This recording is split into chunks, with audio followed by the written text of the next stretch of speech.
하나님의 계획하심에 따라서 우리가 구원을 받았습니다.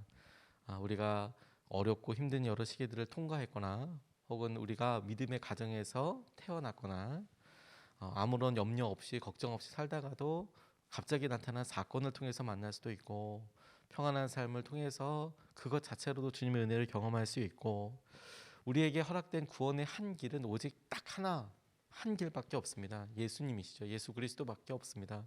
그런데 그 예수 그리스도를 만났던 상황들을 생각해 보면 모든 성도들이 다 다른 것이죠. 어떤 성도들은 정말 고난 가운데 주님을 찾을 수밖에 없는 어떻게 그런 상황에서 주님을 찾게 되었는지도 놀라울 만큼 그런 과정이 있는 분들도 있고 어떤 분들은 정말 신압으로 자연스럽게 주님이 간절하게 주님으로 고백되어서 믿게 되는 경우들도 있습니다. 그런 삶을 가만히 이렇게 보면 하나님께서 이 신앙생활을 하는 데 있어서 주님을 만나게 하신 여러 역사하심, 개입하심, 경륜이 다 다르다라고 알게 되는데 그 주님을 만나고 의지하게 되었다는 그거 사실을 통해서 우리가 신앙생활을 하는 데 있어서도 하나님께서 예비하신 그런 방법과 특별한 길이 있겠고 그 일에 있어서 우리가 차이를 보게 되듯이 하나님께서 오늘 본문 말씀에서 이야기하시는 대로 주님 보시기에도 좋고 우리가 이렇게 보기에도 저렇게 하나님께서 이끌어 주시는 것이 참 놀랍다라고 생각할 만한 그런 일들이 있을 수 있겠다 이렇게 질문해 볼 수 있게 되는 것이죠. 오늘 본문 말씀이 그와 같은 질문과 함께 우리가 주님 앞에 어떤 마음으로 나아가야 하는지를 도전하고 있습니다. 첫 번째로 우리가 주목하고 같이 기도하고 싶은 것은 말씀에 표현되어 있는 그대로 말씀이 이렇게 표현되어 있지 않습니까? 구원에 이르는 더 좋은 것들이라고 표현되어 있는 거예요. 구원에 이르는 더 좋은 것들이 있더라. 그리고 그게 뭐냐? 오늘 본문 말씀이 그걸 설명을 하고 있어요. 9절, 10절 말씀에 보면 사랑하는 여러분, 우리가 이렇게 말하지만 여러분에게는 구원에 이르게 하는 더 좋은 것들이 있다는 것을 확신합니다. 하나님은 불의하신 분이 아니므로 여러분의 행위와 여러분이 하나님의 이름을 위하여 나타낸 사랑을 잊지 않으십니다.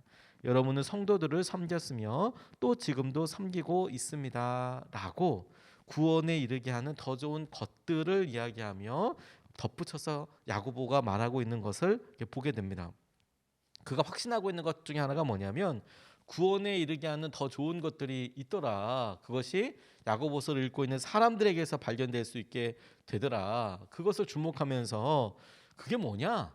하나님께서 우리를 선하게 보고 계시고 우리의 모든 것을 다 알고 계시는데 그 하나님을 위해서 했던 우리의 행동, 하나님을 사랑하기 때문에 했던 여러 표현들 이것을 주님께서 잊지 않으신다라는 거예요. 하나님의 이름을 위해서 했던 사랑, 그 사랑의 표현을 하나님을 잊지 않으신다.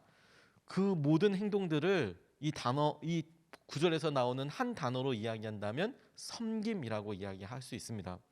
그러니까 구원에 이르게 하는 더 좋은 것들을 당신이 갖고 있는데 야고보가 그것을 어떻게 보고 발견하게 되냐면 그들 가운데 있었던 섬김을 보고 섬김도 그냥 섬김이 아니라 하나님을 위해서 하는 섬김, 하나님을 사랑하기 때문에 하나님의 이름을 위해서 표현한 사랑, 그 내용을 하나님이 알고 계시는데 그 마음에서 시작된 행동과 사랑의 표현을 섬김이라고 하고 그 섬김이야말로 구원에 이르게 하는 더 좋은 것들이라고 이야기하고 계시는 거예요.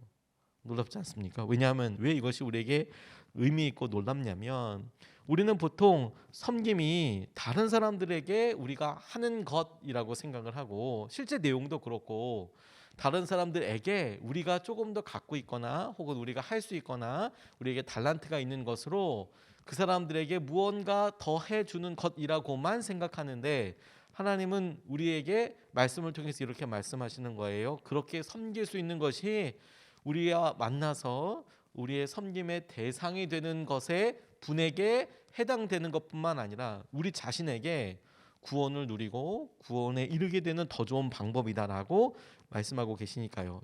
이게 저에게 되게 놀랍다고 생각이 되었습니다. 구원에 이르게 하는 더 좋은 것들이 있어. 그것이 섬김이야. 주님, 그 섬김은 우리가 다른 사람들을 위해 사는 거니까 어떤 면에서는 조금 더 힘들고 조금 더 신경이 쓰이고 그럴 수 있는 건 아니에요. 근데 주님은 오늘 말씀으로 그런데 그 섬김이 다른 사람들에게 유익이 되는 것보다 그 섬김을 하는 우리에게, 순종하는 우리에게 훨씬 더 의미가 있어. 왜요? 그게 구원에 이르게 되는 더 좋은 방법이기 때문에 그렇다. 저는 구원에 이르게 되는 더 좋은 것들이라고 할 때 그것이 우리가 예수 그리스도를 믿어서 얻게 되는 구원, 또 다른 차원의 구원을 이야기한다고 생각해요. 그게 뭐냐면 우리가 주님을 만나고 우리의 삶의 주인으로서의 주님을 믿고 따르고 순종하고, 그래서 순간순간마다 때를 따라 돕는 은혜를 주시는 그 구원을 우리가 섬김으로 더 쉽게 누리고, 그렇게 섬기게 될 때 하나님께서 예비하신 구원에 더 가까이 다가갈 수 있다라고 저는 그렇게 믿습니다. 주님의 말씀과 계획에 순종하여야 하는 것. 근데 이때 중요한 두 가지가 이렇게 발견되더라고요. 그것을 주님을 위해서 한다. 순종이라고 이야기할 때 이 섬김이 온전히 섬김이 되기 위해서, 구원에 이르게 되는 더 좋은 길이 되기 위하여, 좋은 것들이 되기 위하여 반드시 필요한 두 가지 전제가 뭐냐면, 극복해야 될 두 가지 전제가 뭐냐면, 내가 때를 정한다. 지금은 때가 아니야, 섬김의 때가. 그리고 내가 할 것을 정한다. 내가 하고 싶은 걸 할 거야. 그러면 그게 한계일 수 있겠다고 싶어요. 그렇게라도 섬기는 것 역시 사실 힘들고 의미가 있겠죠. 그런데 적어도 온전히 주님의 열매라고 할 수 있을까? 그렇게 보기는 어렵다라는 거예요. 내가 할 수 있을 때에 내가 하고 싶은 일을 하는 거 지나놓고 나면 그것 때문에 고생도 스럽고, 그리고 그 일이 여러 주위에 있는 사람들에게 도움이 될 수도 있고, 또 실제로 여러 사람들로 인하여서 어떻게 자기 그렇게 해, 어떻게 그렇게 열심히 오랫동안 했어, 인정도 받을 수 있겠지만, 주님이 보시기에 오늘 섬김이라고 이야기할 때 하나님께 대하여 했던 행동 더하기 하나님의 이름을 위해서 표현한 사랑이라고 이야기할 때, 하나님이 우리의 모든 것을 선하신 하나님에게 다 아신다고 이야기하시잖아요. 그 마음속에 있는 것이 무엇이냐, 그것이 열매이냐 라고 주님께서 물으시겠지요. 제게 이것을 말씀을 준비하면서 제가 요즘 다루심 받고 있는 일이 생각났습니다. 제가 지방에서, 저희 교회가 감리교회이고, 감리교회가 연회라는 커다란 조직이 있고, 그리고 지방이라는 조금 더 작은 조직이 있습니다. 저희는 중앙연회에 속해 있고 광주 동지방에 속해 있는데, 총 38개 교회가 그 지방 안에 이렇게 함께 모여서 우리 감리사님의 여러 치리와 함께 교제하면서 믿음 생활을 함께 교회를 이끌어 나가고 있습니다. 그런데 2년마다 한 번씩 임원을 뽑아요. 임원을. 그래서 38개 교회가 행정적으로나 또 일을 추진해 가면서 해야 될 일들을 이렇게 하게 되거든요. 그런데 그게 번거롭고 쉽지가 않는 부분들이 있어요. 그래서 가급적이면 안 하고, 또 뭐 어떤 목사님들, 선배 목사님들은 아유 차 목사 나중에 나 좀 이렇게 연차가 찬 다음에 감리사가 되고 뭐 그렇게 하려고 해도 그거 꼭 해야 돼라고 이야기하시는 분들도 계시지만, 저는 사실 그런 거 원치 않거든요. 그냥 열심히 그냥 목회하고, 그냥 주위에 있는 사람들과 함께 교제하고, 저희 교회 최선을 다해서 사랑하고 섬기고, 그렇게 해서 그냥, 그렇다고 뭐 지방의 일을 뭐 저희가 안 하고 이렇게 일부러 하는 건 아니겠지만 가급적이면 안 하고 싶고 그렇게 되는데, 첫 해 저희가 교회를 여기다 개척하고 했을 때만 해도 잘 넘어갈 수 있었는데, 결정적으로 임원을 하게 된 계기가 있어서요. 지방회라고 1년에 한 번씩, 이제 올해도 내년에도 2월 달에 하게 될 텐데, 지방회 이렇게 참석했는데 이렇게 분과별로 이렇게 모아놓고 갑자기 사람들이 많은데 저를 하시더니 아 이거 선교부 회개를 하라고 이렇게 이야기하시는 거예요. 이렇게 세워놓고 아 마음에 한 95%는 안 해야겠다. 절대 하면 안 되겠다는 생각이 들 정도로 이렇게 세워놓고 막 그렇게 얘기하니까, 근데 제 시선에 저희 성도님들이 보였어요. 거기에 같이 선교부로 같이 있었던 우리 여러 뭐 권사님도 보이고, 또 다른 분과에 가 있지만 공간이 뭐 따로 분리되어 있는 게 아니기 때문에 이렇게 서서 해라. 다 저 말고도 몇 사람은 부르긴 했지만 다 뭐 안 된다 어떤다 아예 안 오시고 막 그렇게 하다 보니까, 와 저까지 안 한다고 얘기를 하면 참 이게 어떨까 싶기도 했지만, 여기까지 안 한다고 얘기해야지. 그런데 당시에 아이고 우리 교회도 사람들 세우고 섬김 이렇게 부탁할 때 얼마나 힘들던가 이게. 그렇지, 그래도 귀하게 하시는 성도님들도 계시고 그런데 제가 목회를 한다고 하면서 이런 자리에서 더군다나 이 일이 나쁜 일도 아니고 섬기는 일이라는데 하지 뭐 해야지 그런 마음이 감동이 들어서 정말 제 자아와 제 생각과는 상관없이 하겠다고 할 사람이 저만 없으면 제가 하겠다고 그렇게 2년을 섬겼습니다. 그리고 이제 이제 2년 끝났으니까 절대로 이제 안 해야지. 너무 힘들다 이런 생각을 해서 2년 나면 절대로 안 해야지. 근데 감리사님이 전화를 주셨어요. 2년 끝나고 나니까 사목사님 뭐 여러 이야기를 하다가 지방 전체 회계로 섬겨 주셔야 돼요. 근데 제가 돈 계산 이런 걸 되게 싫어하거든요. 싫어한다고 한 게 아니라 잘 못해요. 제가 약간 결벽증 같은 게 있어서 숫자 이런 거 안 맞고 그러면 막 너무 힘들어해요. 보통 사람들이 스트레스 받는 것보다 더 힘들어하거든요. 그래서 이제 아예 이걸 안 맡으면 내가 힘들어지니까 차라리 다른 거 하겠다고도 얘기를 해드려봤지만 이상하게 회계를 이렇게 맡네요. 선교부도 회계 맡고 전체 회계를 맡으라고 했는데 감사하게 다시 말씀드렸어요. 상황.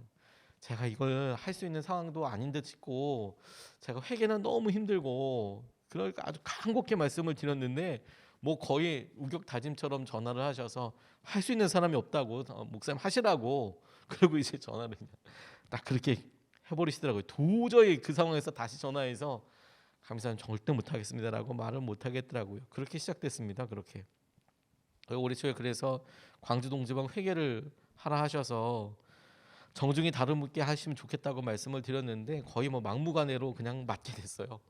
맡음을 당했습니다. 맡김을 당했습니다. 그게 표현이 맞겠네요. 그래서 이제 매월마다 이렇게 하고 하는 제가 해야 될 일을 이렇게 수행을 하는데 저희 지방에 특별한 어떤 행동 어떤 뭐라고 그래야 되나 미리 전통이랄까요? 교회에서 그 지방에서 하는 여러 일들에 뭐 연회에서 나오는 간단한 무슨 아주 소정의 어떤 행동하는 데 있어서 수고비까지는 아니고 그 일을 하는데 필요한 여러 경비들이 나오게 되는데 그걸 아예 다 이제 한 곳에 모으고 특별한 목적을 해서 쓰자. 그리고 다 그냥 우리 자발적으로 봉사로 다 하는 거고 그렇게 하자. 뭐 그렇게 뭐 오케이 좋겠다고 생각을 하고 교회 지방에 일이 있으면 그걸 쓰시라. 이제 그렇게 계속 이제 봉사로 하고 있는데 이게 연말이 되니까 일이 엄청 많은 거예요. 이게 와 정말 너무 많은 거예요. 액수도 크고 재산도 크고 여러 교회들이 연결되어 있다 보니까 그러니까 이제 행정적으로나 이거 해야 될 일이 만만치 않더라고요. 근데 이게 제가 연말 이렇게 되면서 제 개인적으로 안타까운 일도 경험하게 되고 시간이 이제 딱 겹치는 거예요. 38개 교회에 달력 관련된 일 뭐 다 하고 뭐 무슨 뭐 각 지방의 부담금이라고 있는데 그거 다 계산하고 연애와 관련된 일도 또 다 하고 뭐 이런 연락이 막 갑자기 막 이제 오기 시작하는 거죠. 와 정말 힘들고 어렵고 여전히 그런 많은 일들이 있어요. 그런데 어제 말씀 이렇게 준비해 보다가 이런 생각을 하게 됐습니다. 제가 임기가 내년까지 남았거든요. 하고 싶어서 하는 게 아니라 2년이 임기예요. 그러니까 내려놓을 수가 없죠. 마음은 여기까지 와서 딴 사람 있으면 좀 제발 좀 시켜주세요 이런 생각을 하다가 말씀 가운데 섬김이라는 이야기를 해놓고 주님께서 어제 이런 말씀으로 제게 깨닫게 하시더라고요. 이것이 온전한 열매가 되기를 원한다. 어차피 2년 동안 하면서 혹은 제가 이 지방에 있으면서 어떠한 방법이든지 섬기고 교제하고 해야 될 것이 반드시 있을 텐데 그런데 그 일을 억지로 하냐? 아니면 이 일이 열매가 되게 하냐? 오늘 본문 말씀 중에서 제가 저에게 이렇게 질문해 보게 됐어요. 이 일이 끝난 다음에 끌려가든 열심히 하든 어쨌든 가게 될 텐데 이게 열매가 되기를 원하냐? 아니면 그냥 너 힘들고 말았다는 고생으로 되기를 원하냐? 열매가 되기를 원합니다, 주님. 이 섬김이 온전한 열매가 되기 위해서 저에게 필요한 것이 이것을 하게 된 행동의 이유가 뭐냐? 하나님 때문이지. 그리고 그 행동에 하나님의 이름을 사랑하고 높여드리기 위한 사랑이 들어가야 이거 사람 때문이 하는 게 아니라 형편 때문에 하는 게 아니라 이거 주님 때문에 하는 일이지. 그게 힘들고 어려운 것을 넘어서 더 우선되게 될 때 이게 열매가 되고 하나님께서 저에게 주시는 놀라운 인정하심이 되겠구나. 그래서 다시 결단하게 되더라고요. 내가 정하는 게 아니고 내가 하고 싶은 일도 제가 정하는 게 아니라 어떤 때는 하나님께서 해주시는 것을 보고 그것을 주님께서는 섬김이라고 봐주시겠구나. 그 일에 사랑을 더해야 하는 거구나. 그걸 깨닫고 하나님 앞에 그리 되게 해달라고 기도하게 됐어요. 두 번째로 주목하게 된 것은 그런 구원에 이르는 좋은 일, 섬김에 대해서 이야기할 때 우리에게 주신 본보기가 있어요. 약속을 상속받은 사람들이죠. 그들을 본받아라라고 이야기할 때 11절 12절 말씀이 이렇게 이야기합니다. 여러분 각 사람은 같은 열성을 끝까지 나타내서 소망을 이루시기 바랍니다. 여러분은 게으른 사람이 되지 말고 믿음과 인내로 약속을 상속받는 사람들을 본받는 사람이 되어야 합니다. 라고 이야기합니다. 우리의 믿음 생활 뭘로 점검할 수 있나? 열성으로 점검할 수 있습니다. 열성으로. 우리의 영적인 상황과 마음을 어떻게 판단할 수 있을지 약속을 상속받은 사람들을 이렇게 살펴봐요. 근데 그들을 살펴보니까 거저받은 게 아니더라고요. 어떤 일들이 그들의 삶에 항상 본질적으로 있느냐? 믿음과 인내로 그 약속을 상속받게 되더라고요. 그냥 가만히 있어서 그 약속을 상속받게 되는 게 아니고 거기에는 믿음이 필요하고요. 거기에는 인내가 필요해요. 그 믿음과 인내라 단어로만 표현했지만 실제로 그 믿음이라는 단어 뒤에는 얼마나 커다란 아픔이 있고 그리고 그것에 순종이 있고 그것을 견뎌내는 시간이 있나요? 또 인내도 마찬가지죠. 그것이 한 번에 잡고 나면서 인내라고 이야기하지 않습니다. 그 1년이 되고 10년이 되고 뭐 100년까지는 어떨지 모르겠지만 그걸 인내라고 이야기하죠. 믿음으로 상속받은 구원을 상속받은 사람들에게 있는 것이 그 믿음과 인내라고 이야기하는 것이죠. 그리고 그것을 반드시 넘어야 할 것이 있는데 게으름이라는 거예요. 안 하려고 하는 거, 도망가려 하는 거, 그걸 넘어야 한다. 회복돼야 될 것이 있는데 그게 뭐냐? 열성이라는 거예요. 끝까지 열성을 가지고 나아가는 거. 가지고 나아가는 거. 제가 이렇게 일을 하고 사역을 하고 할 때 혼자 스스로에게 질문해 봐요. 똑같이 살아가고 이렇게 될 때 고생은 고생대로 하고 마음은 마음대로 끓이고 그게 열매가 되지 않는다면 제일 안타까운 일이 있다. 아싸리 안 하고 아싸리 이렇게 돼서 뭐 고생도 안 한다라고 하는 것도 더 좋은 일이냐? 그렇지 않겠죠. 똑같은 시간을 보냈는데 열매가 없겠구나. 아무 일도 시도하지 않으면 아무 열매도 없죠. 너무 당연하죠. 그리고 우리가 천년 만년 사는 게 아니고 살 수 있는 시기, 봉사할 수 있는 시기가 정해져 있지 않습니까? 그래서 올해 초에 우리 김인기 목사님이 오셔서 사명에 대해서 기가 막히게 저에게 도전해 주셨잖아요. 사명이란 뭐냐? 지금은 할 수 있는데 나중에는 못하는 거다. 내일에는 못하는 거다. 저 너무 공감했어요. 지금은 할 수 있는데 지금은 그걸 하고 싶건 하기 싫건 할 수 있는데 시간 지나고 나면 못하는 거. 그게 사명이다. 그리고 그 사명은 덧붙여서 자기가 하고 싶은 걸 사명이라고 하나요? 그건 자기가 하고 싶은 일을 하는 거죠. 안 되고 어려운데 주님께서 그걸 원하시니까 주님이 사랑하기 때문에 하게 되는 일, 그걸 정성을 다해서 하는 일, 그게 열성이에요. 그걸 주님께서 지켜보신다는 거예요. 다 아신다는 거예요. 그걸. 야고보서가 그 부분을 집중해서 우리에게 이야기하고 있는 것이죠. 오늘도 주님께서 그 일을 우리에게 행하시는 겁니다.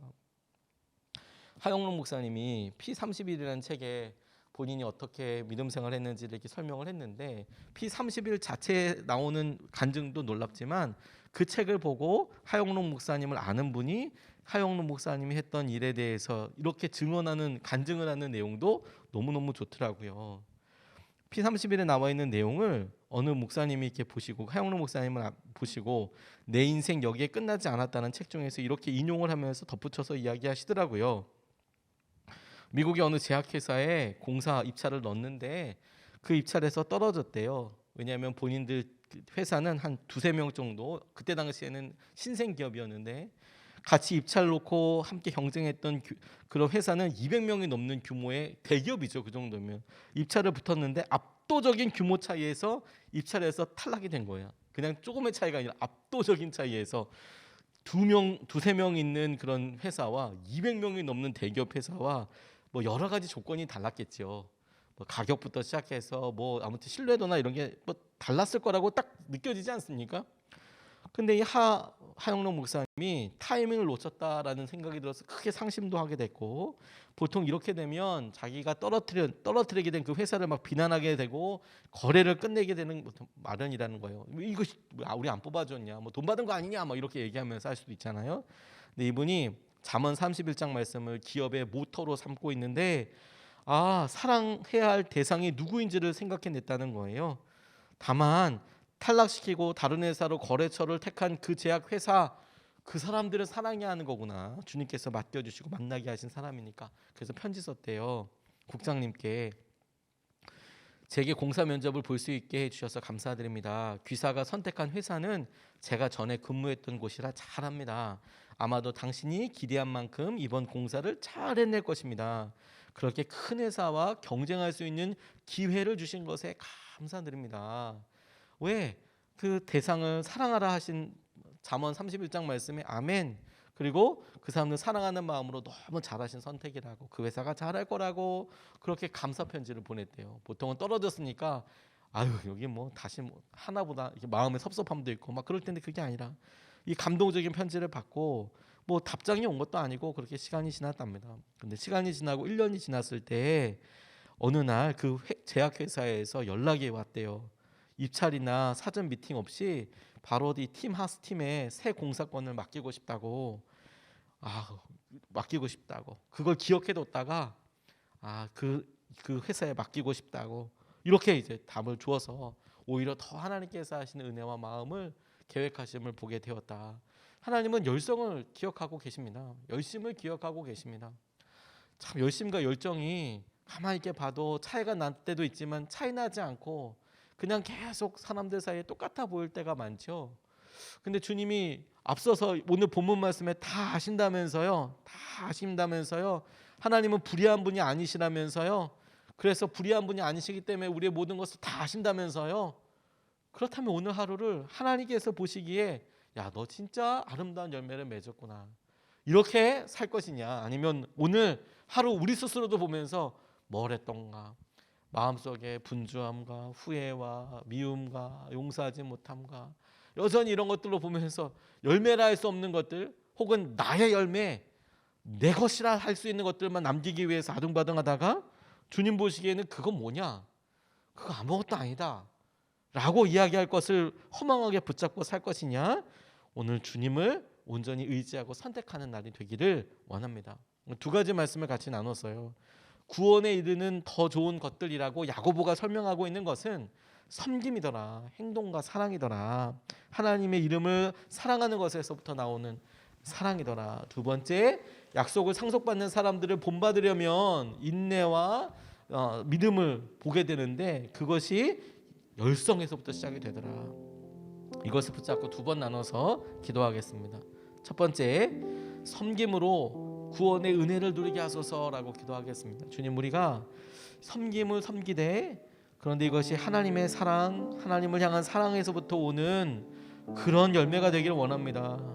주님께서 예비하셔서 우리를 제때 도와주시는 은혜, 구원의 손길이 있는데 우리의 섬김을 통하여서 그 구원의 은혜를 누리게 하여 주시고 주님이 예비하시는 것을 보게 하여 주십시오. 우리가 첫 번째로 같이 함께 기도하겠습니다.